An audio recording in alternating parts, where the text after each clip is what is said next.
So, as I'm watching Game 3 between Minnesota and St. Louis, I can now give this series the attention it deserves. A. Jake Allen is fantastic right now. B. He's why St. Louis is winning. And it's one of those things that in the NHL this can happen. A goaltender gets hot at the right time and steals the series. I know I took some heat. Not like last year I took some heat when a team won a series and I said, well, the best team didn't win the series. They're like, wait, what? And I said, the best team didn't win the series. I don't even remember what series it was. And this, again, is showing it. Minnesota's a better team than St. Louis. St. Louis right now is less than 4 minutes away from going up 3-0. They're not the better team. They have the better goaltender. And it's a shame because Dubnyk hasn't been bad.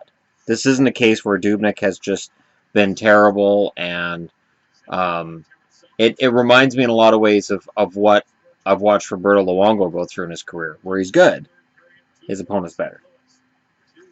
And, you know, it's frustrating for the goalie on the losing end to know, hey, I probably should have won that game. And it has to be frustrating for the team to not be able to break through at the other end. It has to be frustrating to think, wow, our goalie really stood on his head tonight, but it's ignored because we couldn't get a puck through on the other end. Another example of that is the Chicago-Nashville series. It's not that Crawford's been bad. It's Chicago hasn't got a goal. I've always found that funny when it said, well, maybe they need to switch goaltenders, and they got shut out. Goaltending probably isn't the problem. The problem is they can't score. So the pressure on the goaltender goes through the roof. The pressure on Dubnyk right now has to be just crazy. Because he knows there's 3 minutes left. He can't allow one. And then if they go into Game 4, if they don't come back and win this game, they go into Game 4, Dubnyk knows he can't allow anything. Because Jake Allen is not allowing a shot to go through. And when it does go through, somehow it hits the post. The number of posts hit by Minnesota is crazy in this series. But again, that's puck luck. That's why I use the term hockey gods at this time of year. Because the puck luck has been on the side of the St. Louis Blues. It hasn't been on the side of the Minnesota Wild. So all history would remember is, well, Minnesota choked that away. The truth is, St. Louis is stealing it via Jake Allen. It's why I don't like to get into any team or any particular person on a roster being a choker, because it's not that simple. Players just have bad luck. Ovechkin being an obvious one in Washington. If he'd been drafted instead of by Washington, if you switch him and Malkin, so you put Ovechkin with the Penguins and you put Malkin with Washington, there's no way that Washington is winning a bunch of Stanley Cups with Malkin, that Ovechkin's not winning in Pittsburgh with Crosby. That would be unfair. That would be intimidating. And Ovechkin, there wouldn't be talk about him going to the KHL and repeated frustration, blah, blah, blah. Because if you add Ovechkin to the Pittsburgh Penguins, they're a contender every year. And they're winning Stanley Cups. And it's rough to watch. We're down to 2:33 left, and Minnesota has had control of the play over the last 5 minutes. St. Louis is just hanging on. Saboka's had a really good game again. Peter Angelo's been solid, if not spectacular, and Minnesota just dumped the puck past their blue line. There was nobody there to cover. It's just little things. Little things from Minnesota right now that are working against them.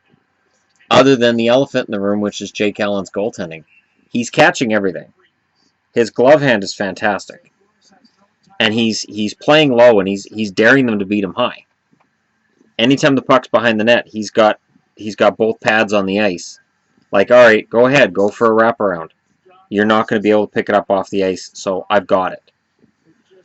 It is, he's in that place that goaltenders get into.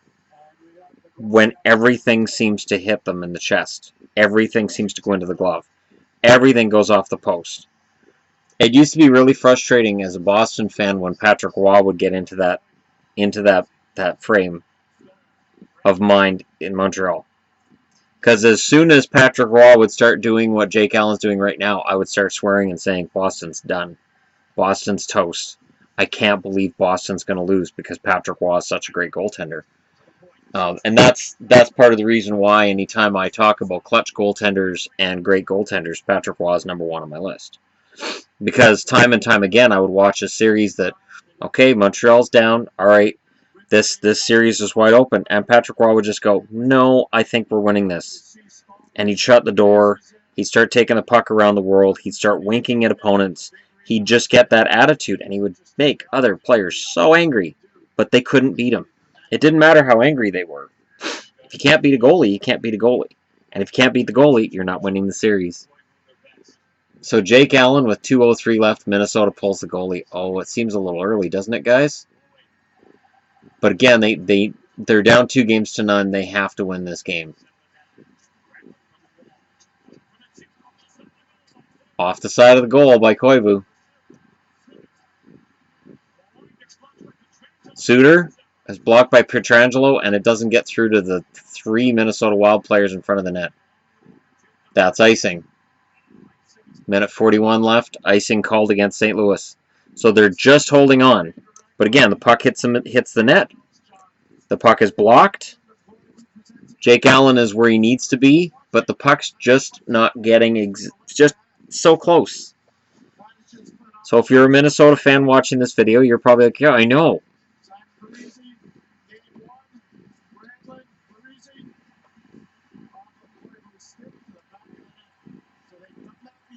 I'm not sure why they're showing highlights from Game 1 since Jake Allen won that one, too.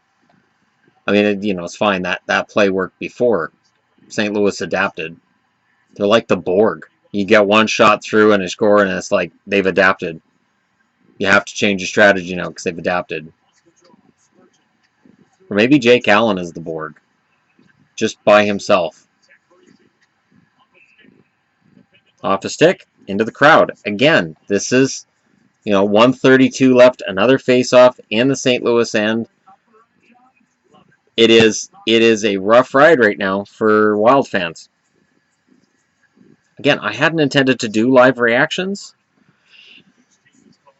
I had intended to stop, but it seems like there's something happening every day in a game that I'm like, man, I need to do some commentary on this. And the Wild have called either the Wild or the Blues have called a timeout, so I'm going to pause.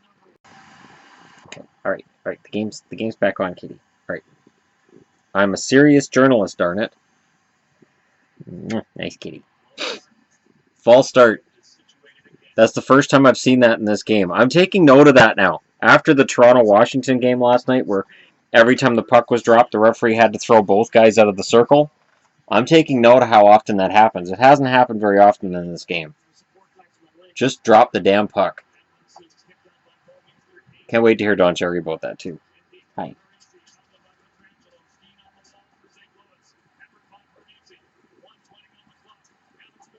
Minute 20 left.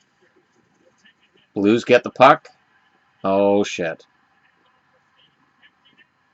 Steen hits the empty net.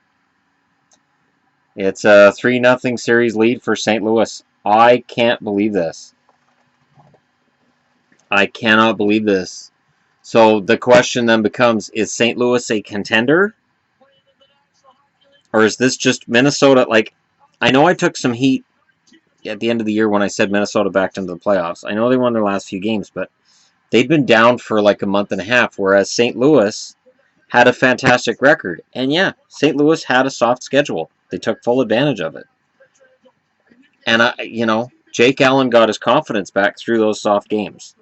Jake Allen's confidence was at an all-time low when they fired Ken Hitchcock. And since Mike Yeo took over, it's just been fantastic. Oh, they pulled Dubnyk again. Oh, God. They're down by 2 with a minute left. So a bunch of guys who are like, okay, I made a prediction, it's going to come true, and now they pulled the goal again. They're like, no!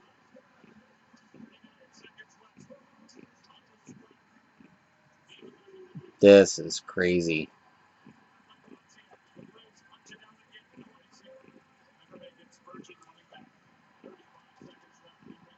I feel bad for Minnesota.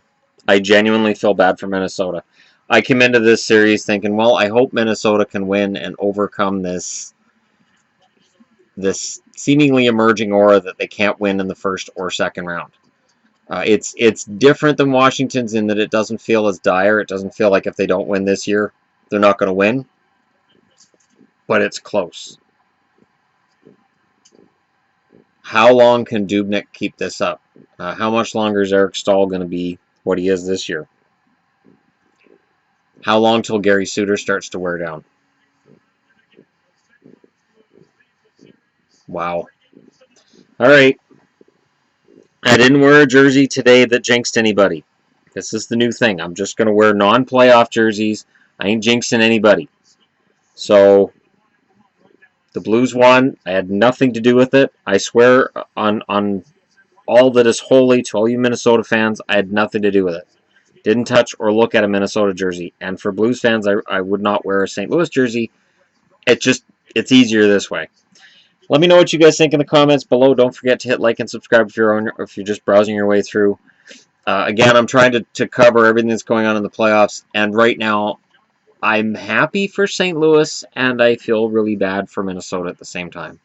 This is a bummer. There's a lot of Wild fans on my channel, and for you guys, I know how this feels to watch a goalie steal a series, and that's exactly what's happening here.